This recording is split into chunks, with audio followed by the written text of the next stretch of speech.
சத்தியமா நான் ஒரு புகழ்பெற்ற சட்டத்தரணி இல்லை. சாதாரண வழக்குகள் இல்லாத ஒரு சட்டத்தரணி மட்டும்தான்.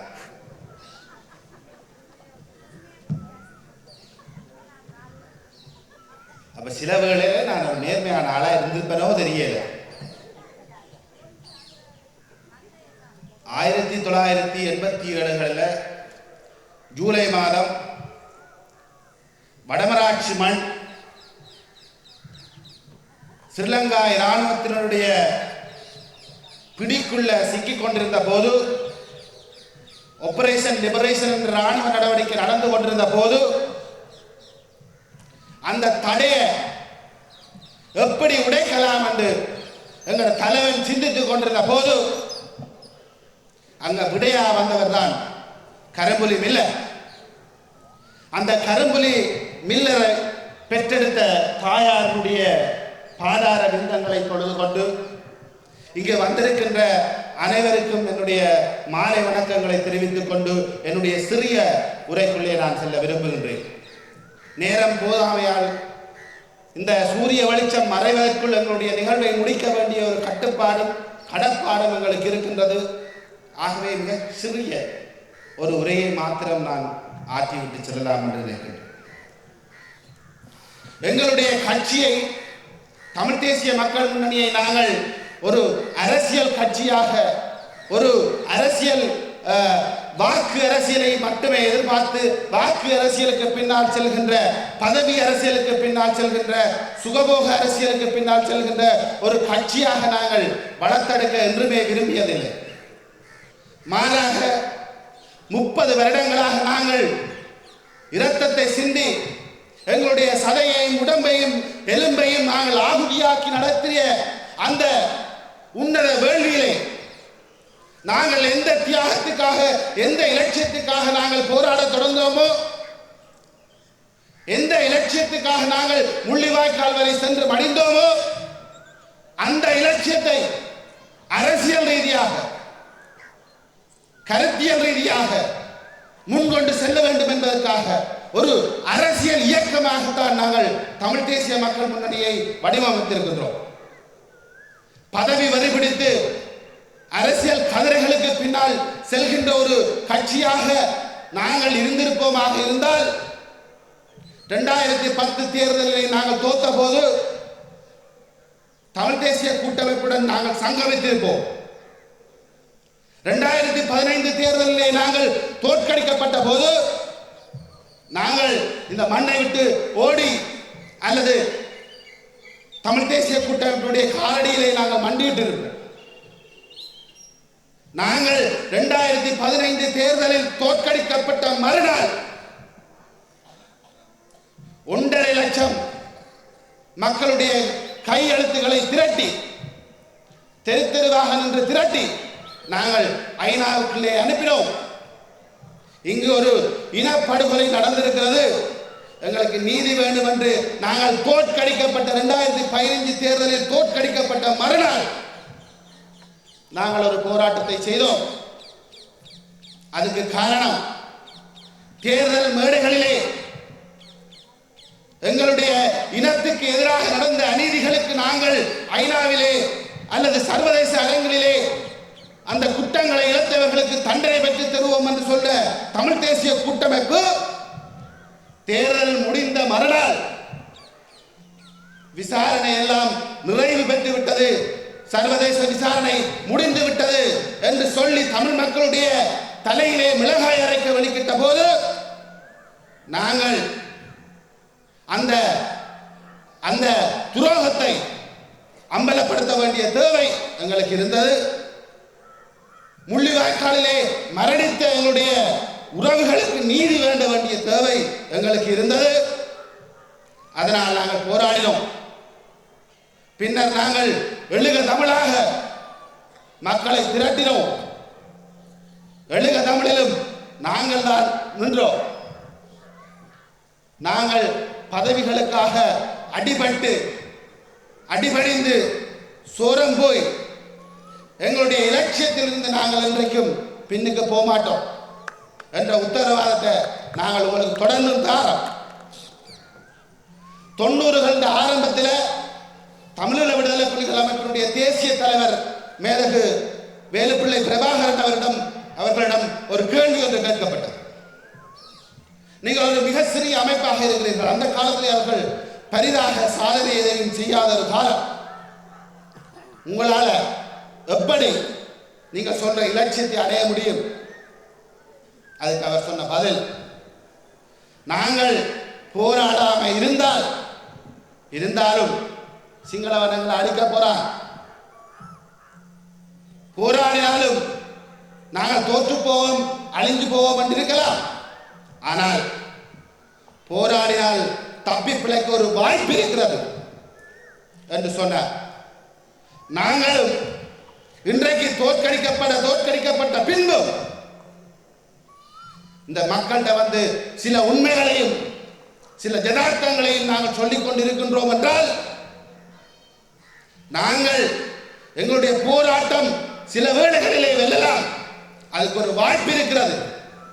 அந்த வாய்ப்பை நாங்கள் அடையலாம். அதன் மூலம் எங்களுடைய இனத்தை கரை சேர்க்கலாம் என்ற ஒரு நட்பாசையில் தான் நாங்கள் தொடர்ந்தும் போராடி கொண்டிருக்கிறோம். தொடர்ந்து நாங்கள் பிரிஞ்சு நின்று ஏதோ ஒரு கொள்கைக்காக போராடி கொண்டிருக்கிறோம். 2015 தேர்தலில் நாங்கள் தோற்கடிக்கப்பட்ட பின்னர் எங்களுக்கு ஒரு சந்தேகம் ஒன்று வந்தது. நாங்கள் மக்கள் விரும்பாததை செய்கிறோமா, அல்லது நாங்கள் சொல்றது மக்களுக்கு விளங்க இல்லையா, நாங்கள் பிள்ளையான வழியில போறோமா, அல்லது நாங்கள் சொல்றது சரி ஆனால் அது மக்களுக்கு சரியா போக இல்லையா என்ற ஒரு சந்தேகம் எங்களுக்கு இருந்தது. எங்களுடைய சந்தேகம் மெல்ல அகன்றது எப்ப என்றால், தேர்தல் முடிந்து மறுநாள் 1.5 லட்சம் பேர் கையெழுத்து போடைகள எங்களுக்கு அந்த சந்தேகம் அற்றுப்போச்சு. நாங்கள் சொல்கிற கொள்கைகளுக்கு பின்னால்தான் மக்கள் இருக்கிறார்கள். ஆனால் அந்த தலைமை தான் மக்களை நயவஞ்சகமாக ஏமாற்றும். நாங்கள் எழுகதமிழ் என்று ஒரு பேரணியை நாங்கள் ஏற்பாடு செய்த பொழுது ஆயிரக்கணக்கில் பல்லாயிரக்கணக்கில் இந்த மக்கள் திரண்டு வந்த பொழுது எங்களுக்கு அந்த நம்பிக்கை மேலும் வலுப்பெற்றது. இன்றைக்கு இந்த மேடையில் மாவீரன் கரும்புலி கட்டன் மில்லருடைய தாயார் அமர்ந்திருக்கின்றார் என்றால் நாங்கள் மிகச்சரியான பாதையில் செல்றோம் என்றதை நாங்கள் உணரக்கூடியதாக இருக்குது. இன்றைக்கு பத்திரிகையில் ஒரு செய்தியை சொல்லியிருக்கிறார் திரு சம்பந்தன் ஐயா அவர்கள். 50களில் இருந்து தந்தை செல்வநாயகத்தினுடைய காலத்தில் இருந்து தமிழினம் சமஷ்டிக்காண்டி போராடி கொண்டிருந்த பொழுது பொன்னம்பலம் என்ற ஒரு மனுஷன் அதை இல்லாம செய்து கொண்டிருந்த, இன்றைக்கும் அதே பொன்னம்பலத்தின் வாரிசுகள் சைக்கிள்ல திரிஞ்சு அந்த சமஷ்டிய இல்லாம செய்யணும் என்று சொன்ன எங்கள்கிட்ட 2-3 கேள்வி இருக்கு அவர்கள். நீங்கள் கேட்டது போல வடக்கு கிழக்கில் 16 பாராளுமன்ற உறுப்பினர்கள் உங்கள்கிட்ட இருக்கிறார். யாழ்ப்பாணத்தில் 30க்கும் மேற்பட்ட மாகாண சபை உறுப்பினர்கள் இருக்கிறார். கிழக்கில் 12க்கும் மேற்பட்ட மாகாண சபை உறுப்பினர்கள் இருக்கிறார். 400க்கும் மேற்பட்ட பிரதேச சபை உறுப்பினர்கள் இருக்கிறார்கள். எங்களுக்கு இந்த சபைகளில் ஒரு அங்கத்துவம் இல்லை. ஏன் உங்களால ஒரு துரும்ப கூட இதுவரை அடைய முடியல? 2010 இருந்து 2017 வரை யார் உங்களை தடுத்தது? நீங்களே இந்த அரசியல் கொள்கைகளை இன்னும் வென்றெடுக்கல. அதுக்கு எங்கள்கிட்ட இருக்கிற ஒரே பதில், நீங்கள் உணர்ச்சி அரசியலை இங்க மக்களிடத்தில் செய்து உணர்ச்சியை தூண்டி வாக்குகளை பெற்று அதற்கு நேர் எதிராக சிங்கள அரசுக்கு சாமரம் வீசி பதவிகளை பெற்றுக் கொண்டிருக்கின்றீர்கள். 1970களிலே 1980களிலே இந்த தமிழரசு கட்சியினுடைய முன்னைய தலைவர்கள் அமிர்தலிங்கமாக இருக்கலாம், நீலன் திருச்செல்வமாக இருக்கலாம், அல்லது அவருடைய தந்தை திருச்செல்வமாக இருக்கலாம். இவர்கள் எல்லோரும் பொன்னம்பலத்தை சாட்டி சாட்டி தங்களோட கடமைகளை செய்ய தவறுனது மாத்திரம் இல்லாம அவர்கள் அரசாங்கத்தோட இரண்டரை கலந்து மக்களை ஏமாற்றினார்கள். அந்த ஏமாற்றத்தை தாங்கிக் கொள்ள முடியாத இளைஞர்கள், அதுக்கு மாட்டு தலைமையை ஜனநாயக ரீதியில முன்கொண்டு வர முடியாத அந்த இளைஞர்கள், கொதிப்படைந்த இளைஞர்கள் தங்களுடைய ஆயுதங்களை தூக்கினார்கள். அவர்களுடைய ஆயுதங்களை அவர்கள் முதல் நீட்டியது இந்த துரோகிகளுக்கு எதிராக. ஆல்பர்ட் துறைப்பாவில் இருந்து அமிர்தலிங்கம், நீலம் திருச்செல்வம் என்று எங்களுடைய இளைஞர்களுடைய ஆயுதங்கள் இந்த சம்பந்தனுடைய முன்னைய தலைவர்களை நோக்கி திரும்பினது. விடுதலை போராட்டம் இங்கு வீறு கொண்டு எழுந்த போது இந்த சம்பந்தரையா சந்திரிகா பண்டாரநாயக்க குமாரதுங்க கொடுத்த குண்டு துளைக்காத கவச வாகனத்தில் கொழும்புல சுத்தி திரிஞ்சவர். அந்த காட்டி குடுப்ப செய்த மனுஷன் தந்த தலைவரை, தந்த தந்தைய இந்த நாட்டுக்கே கொடுத்த மாமனிதர் குமார் பொன்னம்பலத்தை இந்த மக்களுக்காக தியாகம் செய்த கஜேந்திரகுமார் பொன்னம்பலத்தை பற்றி கதைக்கிறதுக்கு என்ன அருகதை இருக்கிறது? கொழும்புல 1990 இருந்து 2001 இந்த சம்பந்தருக்கும் அவரது கூட்டத்துக்கும் விடுதலை புலிகள் பாவ மன்னிப்பு கொடுக்கிற வரை இந்த மண்ணில கால் பதிக்க முடியாதிருந்த இந்த துரோகிகள் இன்றைக்கு சிங்கள அரசாங்கத்தோட பேரினவாதிகளோட இரண்டரை கலந்துட்டு எங்களை பார்த்து கேட்குது சௌக்கியமாண்டு.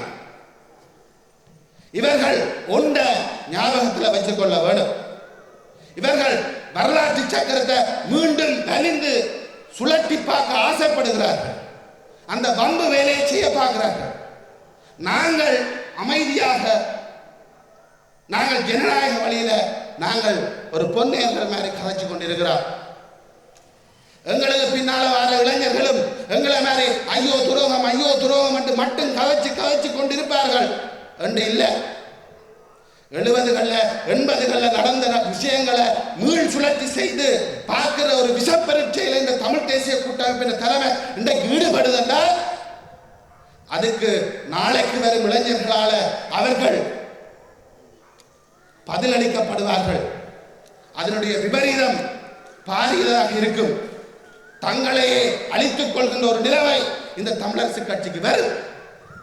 தயவு செய்து இந்த துரோகத்தை செய்யாதீங்க, இனத்தை படுகொலியில தள்ளாதீங்க.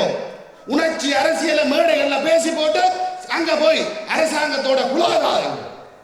நீங்கள் அரசாங்கத்தோட குலாவுறது உங்களோட விரும்ப வேண்டாம். இங்க வந்து உணர்ச்சி அரசியலை பேசாதீங்க. இங்க உணர்ச்சி அரசியலை பேச பொறியல் என்று சொன்னா அதை நம்பி வாக்களித்த இந்த மக்களை நடுத்தருவில் விடாதீங்க. இந்த மக்களுக்கு நேர்மையா நடவுங்க. நீங்கள் நேர்மையா நடக்க தவறினால் எங்களுக்கு பின்னால வர இளைஞர்களுடைய கோபத்துக்கு நீங்கள் ஆளாகுவீர்கள். தங்களால் வேறு ஒன்றுமே செய்ய முடியல என்று அந்தளிக்கிற இளைஞர்கள், தங்களுடைய இனம் அழிகிறதை கண் முன்னாலே பார்க்கிற இளைஞர்கள் நாளைக்கு குதிப்படைவார். அவர்களுடைய கோபம்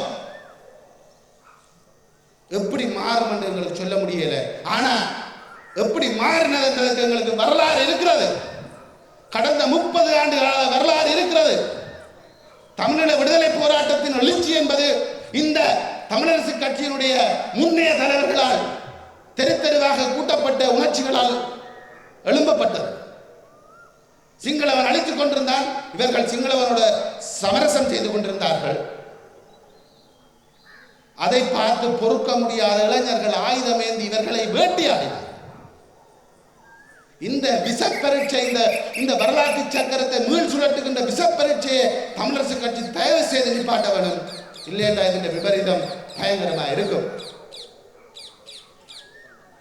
கஜேந்திரகுமார் பொன்னம்பலத்தை அல்லது அவற்றை அப்பாவை அல்லது அவற்றை பாட்டனார பிழை சொல்லியே நீங்கள் காலத்தை ஓட்டுற கேவலம் உங்களுக்கு ஒரு அரசியல் இல்லையா? நேற்று சம்பந்தனையாண்ட பேச்சில் எங்க தாங்கள் எப்படி பேசுறோம், தாங்கள் அரசாங்கத்தோட எப்படி குத்தி முறையிறோம், அரசாங்கம் என்ன செய்யுது என்று ஒரு வார்த்தையும் இல்லை. ஆனா குமார் பொன்னம்பலத்தின் தேப்பன் ஜிஜி பொன்னம்பலம் அப்படி செய்தார் இப்படி செய்தார், அதால அன்னைக்கு செல்லனா அது கிடைக்கல, இன்றைக்கு கேந்திரகுமாரால தனக்கு ஒன்றும் செய்யலாம இருக்கண்டா, நீ வீட்டை போய் படு. யார் உங்களை ஏழாதவங்களை இருங்கொண்டு கட்டாயப்படுத்துறது? நீங்க இளைஞர்களுக்கு வழி விட்டுட்டு அகண்டு போகும். இந்த மக்களுடைய விருப்பம் ஒன்று இருக்கிறது, அதுதான் எழுக தமிழில மக்கள் சொன்ன செய்தி.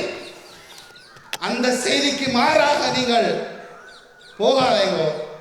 போனா நடுகளும் மக்கள் பொறுத்து கொண்டிருப்பார்கள் என்று, அல்லது ஏமாந்து கொண்டிருப்பார்கள் என்று, அல்லது உங்களுக்கு பாவ மன்னிப்பு தந்து கொண்டிருப்பார்கள் என்று நீங்கள் தயவு செய்து நம்பாதீங்க. இதன் விபரீதங்கள் நீங்கள் சந்திக்க வேண்டி வரும் என்று சொல்லி விடைபெறுகிறேன். நன்றி.